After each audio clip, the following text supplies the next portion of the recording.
Piel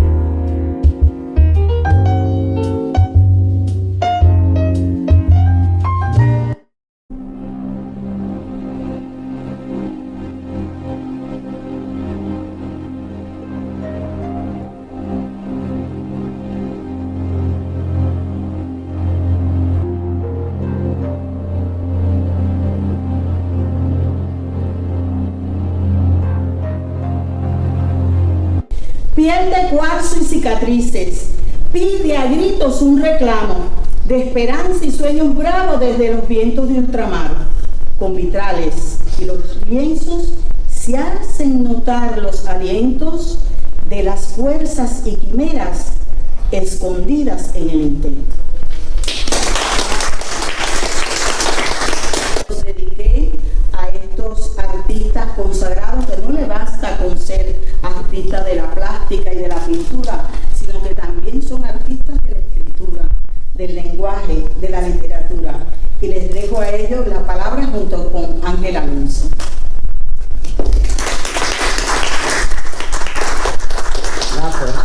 Que han hecho porque ellos se conocieron precisamente a través de que los dos participaban en la revista, en la revista que hacemos Pierre y yo y otras personas, y como también la revista organiza exposiciones, ellos expusieron juntos.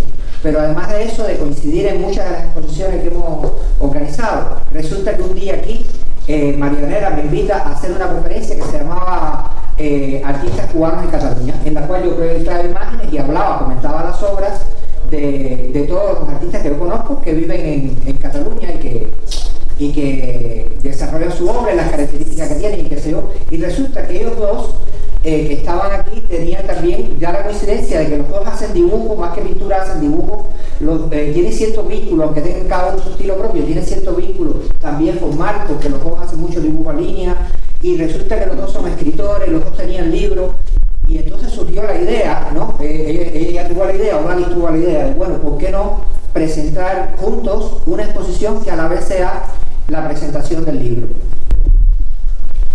Piel de cuarzo es mi segundo libro.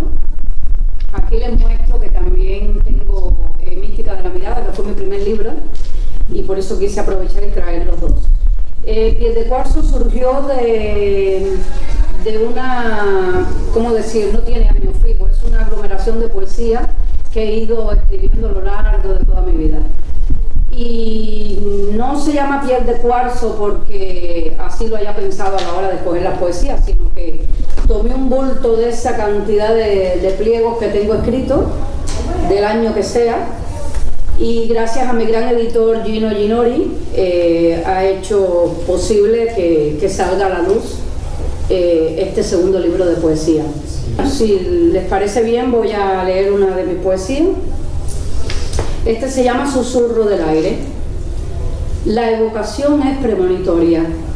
Se alivia el espacio en el sigilo con el susurro del aire. Avisoro el murmullo casi imperceptible y me sostengo ante la fatiga de los sentidos al escuchar tus versos. Cada uno procura el temblor a su antojo. Me sostiene el peso de la palabra, el silencio, tus manos, el sentir más allá de lo visible, más allá del roce sutil que abraza la tierra. Plenitud sin frontera, aún sin saber cuánto de ligereza se respira, y me distancio de esta música que cubre mi cara y duele dentro, mientras tejo con la paciencia de los siglos la fe. El principio, voy mirando que no es el principio de los tiempos, pero he visto bastante cosas muy antiguas. He visto cosas incluso que empezabas a dibujar en un A4, cuando tenías el A4, ¿sabes? El día que cuando te tenía la inspiración, que te cogías el lápiz y te sentabas, sabías ya que ibas a pintar o sabías que ibas a ponerte a escribir. O que alguna vez te pasó el quedarte diciendo, bueno, ¿aquí qué hago ahora? ¿Pinto o escribo? ¿Nunca te ha pasado? Me ha pasado de todo. Me ha pasado a veces que he querido ponerme a dibujar y no he sabido expresar con el dibujo lo que quería, y entonces me he puesto a escribir. Y viceversa. Ahí viene la segunda pregunta, que no para Dani, pero si tú quieres, que es, hay muchos artistas, o sea, soy los dos grandes poetas y grandes pintores, y muchos artistas maridan esto. Y dentro de la obra plástica terminan poniendo texto, ¿no? Entonces, amigo, por ejemplo, ¿no? ¿Vosotros qué opináis de...? O sea, porque veo que vuestra obra no necesita el texto dentro de la obra, ¿no? Aunque alguna vez sí que he visto, en alguna obra tuya sobre todo, he visto poemas, supuesto, ¿no? Pero sí, no, tiendo a hacerlo. Pero no es habitual. ¿Tú lo necesitas? ¿No lo necesitas? O sea, ves que esto es, ya sabes desde el principio que vas a tener que complementar la obra con literatura, con explicaciones o... Necesitarlo no es la palabra. Yo digo, de hecho empiezo a dibujar y no se me pasa por la cabeza que voy a incluir texto. No se me pasa por la cabeza. Lo que pasa es que al término de la obra, o casi al término, se me ocurre escribir una frase con esa letra que yo hago, que también es artística, diríamos, y hay uniformidad y complementos, se entrelazan. Y me gusta que además de que la gente pueda valorar lo que yo digo a través de la línea o del pincel, o de la mancha o del color, me gusta también que lean alguna que otra frase que yo quiero decirles, que interpreten a lo que yo expreso pintando. Entonces no es que me ayude, es que siento, sí, es como que me da necesidad de hacerlo. Que el discurso sea polisémico. Exacto. Que tú le saques una lectura y el artista le saque otra, aunque no tenga nada que ver. Es tan válida la tuya, eso lo decía Duchamp también. Sí, sí, es tan válida la tuya como la que yo quise expresar. Yo me veo en la necesidad también de poner título porque yo soy muy surrealista. Entonces, claro, aunque el discurso sea polisémico y tú puedas sacar toda la información que tú quieras, siempre me gusta dar una pequeña pista para que sepan por dónde van, como se dice en el argot, los tiros. Entonces la gente, pero que cada cual saque la conclusión que sea, saque la lectura que sea. Eso es lo bonito del arte, es eso. Pierre, un detalle, el poner el título a la obra no es para condicionar a nadie. En mi caso particular, ponerle título a la obra es porque tengo necesidad interna de ponerlo. ¿Comprende? No es porque déjame poner este título porque no me van a entender la obra y el título lo guiará. No, lo pongo porque tengo necesidad de ponerlo. Yo quiero ponerle título. ¿Qué tiene tu libro Cicatrices con tu obra de artista plástico? Bueno, la verdad que yo a la hora de escribir y a la hora de dibujar actúo más o menos, me inspiro más o menos en las mismas cosas. A mí, tanto cuando dibujo como cuando escribo, no me gusta ir con una idea concreta. A mí me gusta que la imaginación me coja de sorpresa, ir creando sobre la marcha, porque eso es lo que me da realmente placer. No saber qué objetivo tengo y que la historia, o tanto el dibujo como la historia, vayan saliendo a flote a medida que voy escribiendo o voy dibujando. Digo, escribo primero con el corazón y luego reviso con el cerebro. Soy muy meticuloso y me gusta que quede lo más perfecto. ¿De Cuba? ¿De Cuba? ¿De vínculo? Bueno, que eso, que los dibujos todos, por ejemplo, mira, este mismo dibujo, que es el que ilustra ese, se llama Tristeza Habanera, ¿vale? Y habla de la erosión de la ciudad de La Habana. La chica representa la ciudad de La Habana, que sufre, y los peces que van en direcciones contrarias son los inmigrantes que se van por esa realidad, por esa erosión, no solo física, sino también política y espiritual del pueblo cubano. ¿Vale? Y este otro es el mismo libro, lo que es la edición en tapa dura, y es la edición aniversario que por... ¿cómo se dice la palabra? Bueno, el editor me dio la posibilidad de que lo pudiera editar con otra editorial, tuvo ese gesto, y es el mismo libro, lo tuvo uno en tapa blanda y otro en tapa dura. El contenido de esa misma pregunta que te he hecho, quisiera hacérselo a Dalis, ¿no? Si hay alguna diferencia con respecto a... Pues es un poco lo mismo que me ha planteado Vito. O sea, a mí una vez un amigo me dijo, o Dalí dibuja como escribe, o Dalia escribe como dibuja. Yo pienso que la esencia está en uno mismo, entonces cualquier manifestación artística que uno experimente, pues sale su propia alma, que es la esencia de la creación, ¿no?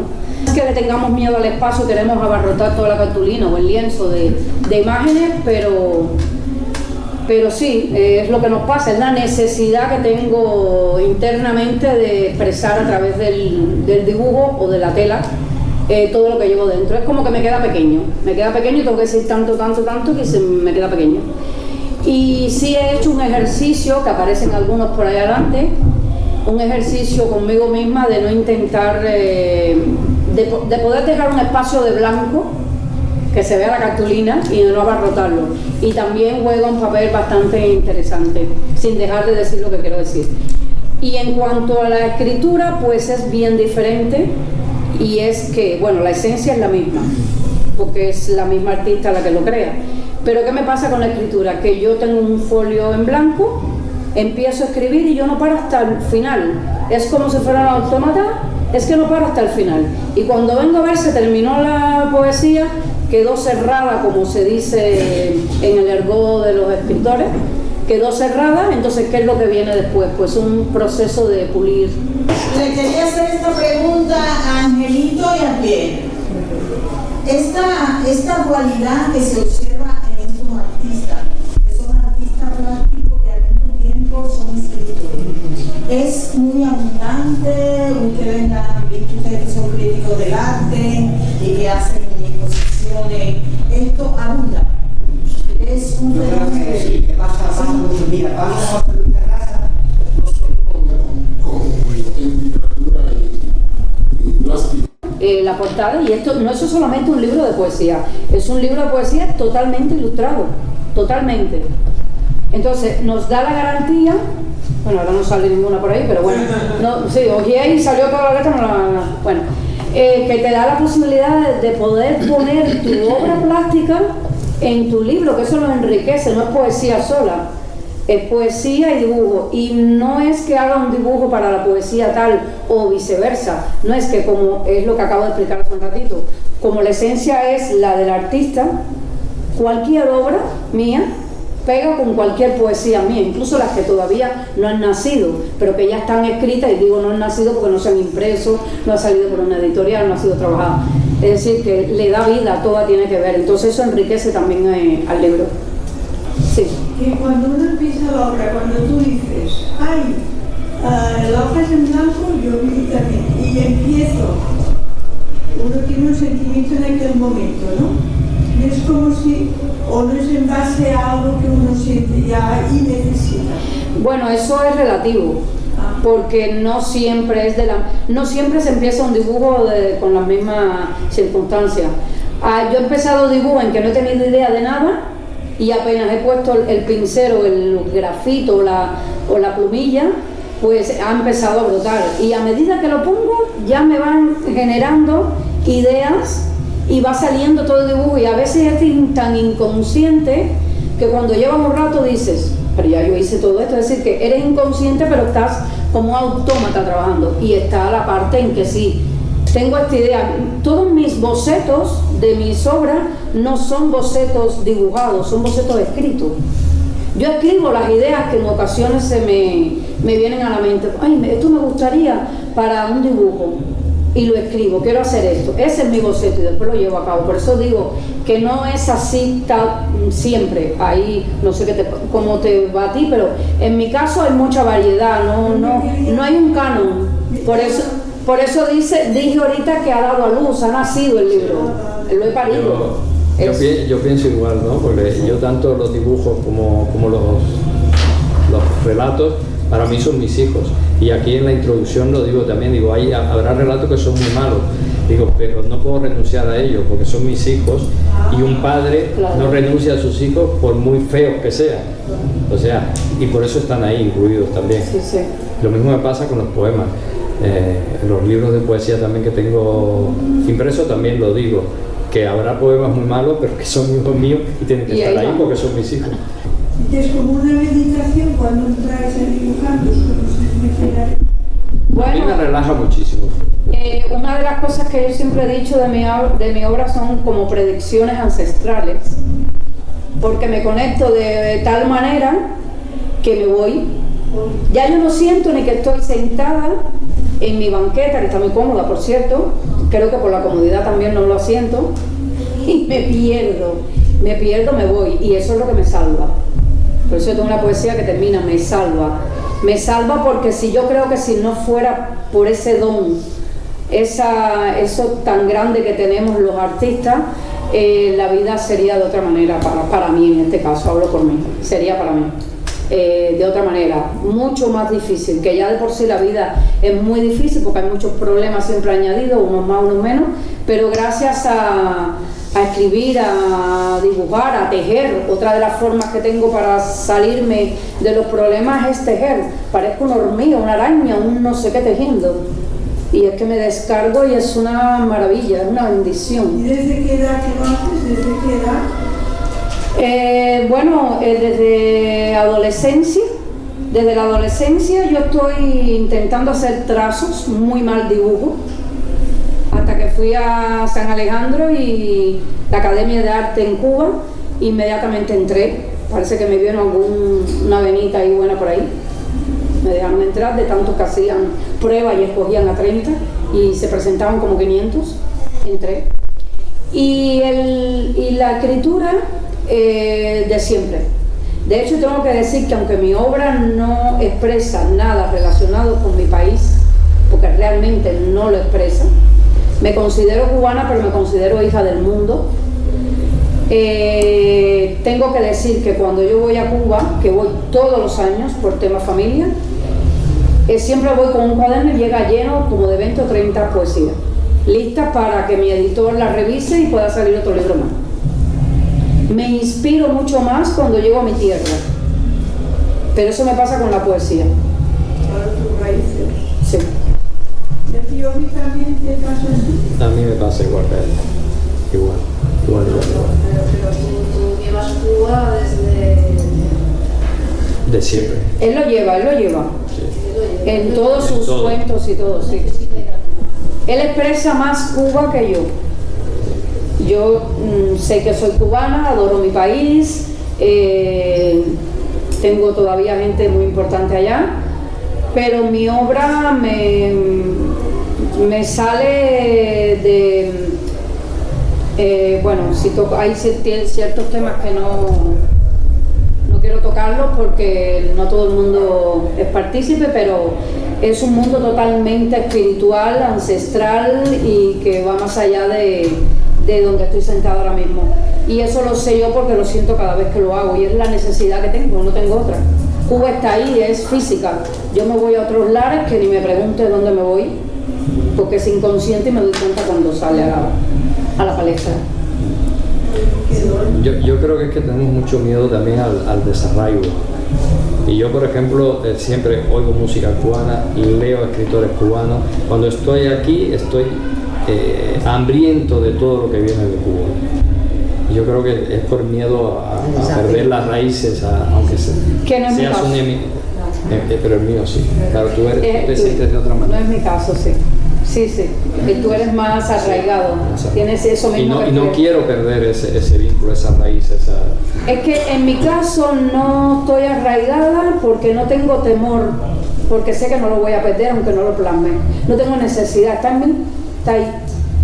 Pero bueno, son modos de ver las cosas, ¿no? De hecho, y gracias a Dios. Por ver su obra tan completa como artista plástico y como poeta y de la literatura. Es admirable ver esa coincidencia que puede existir en otros artistas y existe realmente, porque como él dice, todos los artistas son muy creativos y además muy inquietos a la hora de la creación, pero ver una obra tan depurada como es la de ellos, expresada en libros como estos, y dirigir tu mirada hacia las pinturas es algo que por lo menos a mí me emociona y los valoro altamente por todo lo que expresan y por todo lo que hacen. Muchas felicidades para ustedes. Yo quería regalarle una postal que trae la portada de mi libro a los presentes, si las quieren. Pues la tomaré. Y creo que ahora vamos a ver las obras con otra mirada.